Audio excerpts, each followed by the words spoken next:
नमस्कार दोस्तों, एक बार फिर से आपका हार्दिक स्वागत हमारे YouTube channel flight for government job में। और पिछली वीडियो में हमने राष्ट्रकूट वंश के बारे में पढ़ा था और चोल वंश के बारे में पढ़ा था, यानी दक्षिण भारत का इतिहास पढ़ा था। और आज आगे हम डिस्कस करते हैं हमारा एक न्यू टॉपिक के साथ, हमारे जो सीमावर्ती राजवंशों का उदय हुआ, यानी कुछ वंशजों के बारे में आज फिर से हम एक बार डिस्कस करेंगे। तो फर्स्ट हमारा आता है पाल वंश, सेकेंड हमारा आता है सैन वंश, यानी इनके 4 वंश हुए। उसके बाद में थर्ड वंश की बात करें तो हमारा थर्ड आता है कश्मीर के राजवंश। कश्मीर के राजवंश, और इसके 3 पार्ट हैं। ठीक है, क्या पार्ट है इसके 3 पार्ट है। कारकोट वंश फर्स्ट हमारा, कारकोट। सेकंड जो हमारा वंश आता है वो आता है उत्पल, उत्पल वंश। और थर्ड बात करें हम तो हमारा आता है लाहौर वंश। कौन आता है? लोहार वंश। ठीक है, अब हम पढ़ते हैं हमारा फर्स्ट जो हमारा पाल वंश है उसके बारे में डिस्कस करते हैं। तो अगर इसके संस्थापक की बात करें तो इसका संस्थापक था गोपाल। कौन था इसका संस्थापक? गोपाल। और जिसका शासन हमारा 750 से 770 ईस्वी तक, 750 से 770 ईस्वी तक। उसके बाद में बात करते हैं इसकी जो राजधानी थी वो मुंगेर थी, जो कहाँ है हमारी? मुंगेर एक बिहार का जिला है। क्या है? बिहार के अंदर है जिला मुंगेर, बिहार के अंदर। उसके बाद में हम डिस्कस करते हैं हमारा जो पाल वंश के जो संस्थापक थे वो हमारे बौद्ध धर्म के अनुयायी थे। किसके? बौद्ध धर्म के अनुयायी। उसके बाद में नेक्स्ट हम बात करते हैं जो गोपाल था उसने ओदंतपुरी विश्वविद्यालय की स्थापना की थी। किसकी? ओदंतपुरी कॉलेज का निर्माण किया था, ओदंतपुरी विश्वविद्यालय।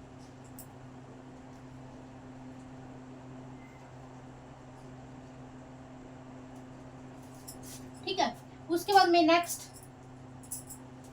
बात करते हैं हम गोपाल वंश के बाद में बहुत सारे वंशज और आए और शासक आए, इसके पाल वंश के बारे में। अभी हम उन्हीं के बारे में डिस्कस करेंगे। ठीक है, तो फर्स्ट हम बात करते हैं यानी कि इनके शासक कौन थे और उनका समय क्या क्या है, यानी कौन सी ईस्वी से कौन से ईस्वी तक है। यानी हम एक बार फिर देखते हैं, गोपाल वंश का संस्थापक पाल वंश का संस्थापक गोपाल था।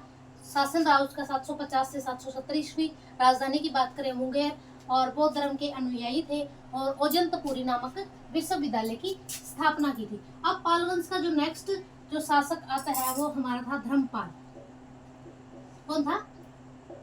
धर्मपाल, जिसका समय रहा 770 से हमारा 810 ईस्वी तक, 810 ईस्वी। उसके बाद में जो नेक्स्ट हमारा शासक आता है वो था देवपाल। यानी अभी हम पाल वंश के बारे में पढ़ रहे हैं, ये सभी पाल वंश के शासक रहे हैं।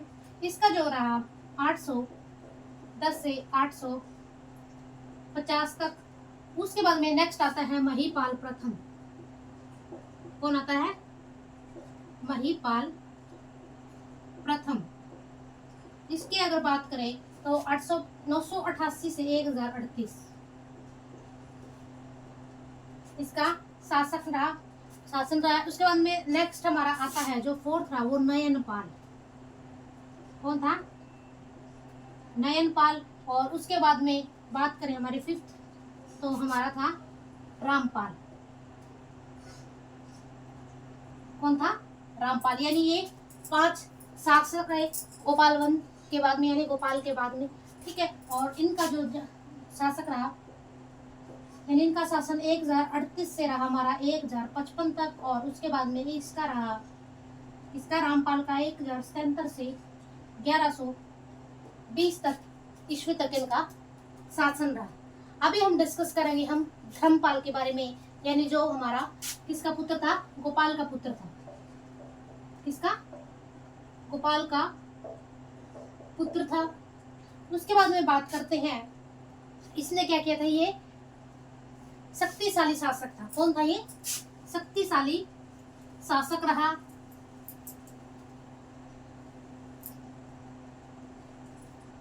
यानी शक्तिशाली शासक। और इसने क्या किया था, जो हमारा विक्रमशिला विश्वविद्यालय था उसकी स्थापना की थी। किसकी? विक्रमशिला विश्वविद्यालय। विक्रमशिला विश्वविद्यालय की स्थापना की थी। उसके बाद में नेक्स्ट हम डिस्कस करते हैं, जो धर्मपाल है उसने क्या किया था, जो नालंदा विश्वविद्यालय था, नालंदा से भली भांति परिचित होंगे सभी, जिसकी स्थापना किसने की थी? कुमारगुप्त ने। नालंदा जो विश्वविद्यालय था उसका जीर्णोद्धार करवाया था इसने। किसने करवाया था? हमारा धर्मपाल ने। उसके बाद में नेक्स्ट हम डिस्कस करते हैं, जो कन्नौज के लिए त्रिपक्षीय संघर्ष हुआ था, यानी एक संघर्ष हुआ था, वो किस किस के बीच में हुआ था, ये पूछा जाता है।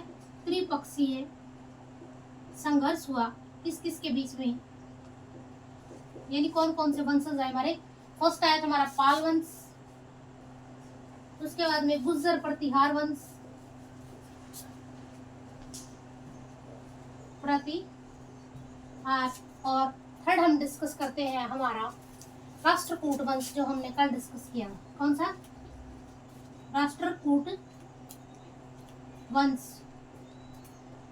ठीक है, यानी इन तीनों के बीच में त्रिपक्षीय संघर्ष हुआ था। ठीक है, उसके बाद में जो हमारा नेक्स्ट जो शासक आता है देवपाल, उसके बारे में डिस्कस करते हैं। कौन? देवपाल, जो धर्मपाल के बाद में आया था। उसने क्या किया था, जो हमारा उदंतपुरी था उसके अंदर बौद्ध मठ का निर्माण करवाया था। किसका? उदंतपुरी के अंदर बौद्ध मठ का निर्माण। उदंतपुरी में बौद्ध मठ का निर्माण, बौद्ध मठ बनवाया था। और उसके बाद में हम एक बार देख लेते हैं, यानी धर्मपाल, इसका पुत्र था गोपाल का, शक्तिशाली शासक था, शासन रहा 710 से 810 ईस्वी तक। विक्रमशिला विश्वविद्यालय की स्थापना की और नालंदा विश्वविद्यालय का जीर्णोद्धार करवाया। उसके बाद में समझौता हुआ, त्रिपक्षीय संघर्ष हुआ, यानी किस किस के बीच में? पाल वंश, गुर्जर प्रतिहार वंश और हमारा राष्ट्रकूट वंश। और उसके बाद में अगला शासक आया देवपाल, जिसने औदंतपुरी जो विश्वविद्यालय था उसके अंदर हमारे बौद्ध मठ का निर्माण करवाया था। उसके बाद में हम डिस्कस करते हैं, जो हमारा महिपाल आया था, महिपाल था जो प्रथम था, उसने क्या किया, वो भी प्रतापी शासक था, प्रतापी राजा था। और उसने क्या किया था, राजेंद्र चोल के साथ युद्ध में पराजित किया था। किसको? राजेंद्र के साथ। कल हमने डिस्कस किया था, जो चोल वंश के जो संस्थापक थे, जो लास्ट था, उसके साथ इसका युद्ध हुआ था। ठीक है, उसके बाद में अगला जो हमारा वंश आता है वो आता है हमारा सैन वंश। और इसका जो अंतिम शासक रहा, किसका? पाल वंश का जो अंतिम शासक रहा वो हमारा कौन था? गोविंदपाल। कौन था? गोविंदपाल इसका अंतिम शासक रहा। ठीक है, अभी हम इसको रफ कर लेते हैं और अभी हम पढ़ेंगे हमारा सैन वंश के बारे में, जिसकी जो स्थापना की थी वो सामंत सैन ने की थी और उसके भी हमारे शासक रहे। अभी उन्हीं के बारे में डिस्कस करते हैं। उसके 3 प्रमुख शासक रहे, उनके बारे में अभी हम पढ़ेंगे। तो फर्स्ट हमारा जो सेकंड जो वंश आता है सैन वंश। कौन आता हमारा? सैन वंश। और इसके संस्थापक की बात करें तो कौन था? सामंत सैन। सामंत सैन ने स्थापना की थी, राड एक जगह है उसके अंदर, राड में की थी। इसकी राजधानी की बात करें तो इसकी नादिया इसकी राजधानी है। कौन है? नदिया, राजधानी नादिया। ये हमारी है वेस्ट बंगाल के अंदर, पश्चिम बंगाल के अंदर है। और इसको दूसरा नाम क्या है, लखनौती। क्या नाम इस जगह का नाम, लखनौती। ठीक है, यानी ये कहाँ है, वेस्ट बंगाल के अंदर थी इनकी राजधानी। उसके बाद में जो प्रथम स्वतंत्र शासक रहा, सेन वंश का प्रथम स्वतंत्र शासक, वो हमारा रहा विजय सेन। कौन रहा, विजय सेन रहा। और उसके बाद में जो प्रमुख शासक रहे, फर्स्ट हमारा विजय सेन है, उसके बाद में नेक्स्ट हमारा आता है बल्लाल सेन, बल्लाल सेन। और थर्ड आता हमारा लक्ष्मण सेन। फर्स्ट हमारा विजय सेन, सेकंड बल्लाल सेन और थर्ड बात करते हैं हमारे लक्ष्मण सेन की। ठीक है, उसके बाद में जो बल्लाल सेन था, यानी ये जो था, ये किसका उत्तराधिकारी था, हमारा विजय सेन का उत्तराधिकारी था। किसका, विजय सेन का उत्तराधिकारी रहा। और कहाँ का शासक बना, बंगाल का शासक बना। कहाँ का, बंगाल का शासक। उसके बाद में डिस्कस करते हैं बल्लाल सेन ने क्या किया था, 2 ग्रंथों का निर्माण किया था, यानी 2 ग्रंथों की रचना की थी। कौन कौन से, दान सागर और अद्भुत सागर। दान सागर और अद्भुत सागर। ठीक है, तो एक बार हम इसको रिपीट कर लेते हैं। सेन वंश का स्थापक हमारा सामंत सेन था, जो राड में की थी इसने अपने वंश की स्थापना। उसके बाद में राजधानी की बात करते हो नादिया लखनौती, वेस्ट बंगाल यानी पश्चिम बंगाल के अंदर है। उसके बाद में प्रथम स्वतंत्र शासक कौन हमारा विजय सेन रहा। उसके बाद में बल्लाल सेन, लक्ष्मण सेन। और उत्तराधिकारी की बात करें, विजय सेन का उत्तराधिकारी बल्लाल सेन था, जो बंगाल का शासक बना था।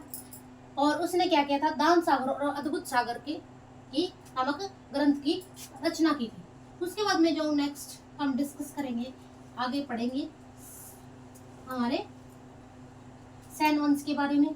ठीक है, उसके बाद में बल्लाल सेन के बाद जो अगला उत्तराधिकारी है वो हमारा आया लक्ष्मण सेन। लक्ष्मण सेन अगला उत्तराधिकारी है बल्लाल सेन के बाद। और इसने क्या किया, इसने समस्त बंगाल पर शासन किया। समस्त बंगाल पर शासन, समस्त बंगाल पर शासन किया। उसके बाद में नेक्स्ट हमारा आता है जो प्रमुख विद्वान रहे, जो इसके दरबार में रहे, प्रमुख विद्वान जो हमारे लक्ष्मण सेन के दरबार में रहे। प्रमुख कौन थे, हमारे विद्वान थे, वो कौन थे, तो हमारा जयदेव। उसके बाद में जो नेक्स्ट हमारा धोई, क्या नाम है, धोई। और थर्ड हमारा हल्लायुद्ध। यानी ये 3 प्रमुख विद्वान रहे किसके दरबार में, लक्ष्मण सेन के दरबार में। और बहुत बार पेपर के अंदर पूछा जाता है, गीत गोविंद की रचना किसने की थी, जयदेव ने। बहुत बार पेपर के अंदर डिस्कस किया जाता है कि गीत गोविंद की रचना किसने की थी, जयदेव ने, या फिर जयदेव ने किसकी रचना की थी, गीत गोविंद की रचना की थी। उसके बाद में जो अंतिम शासक था हमारा, अंतिम हिंदू शासक, अंतिम हिंदू शासक हमारा था लक्ष्मण सेन।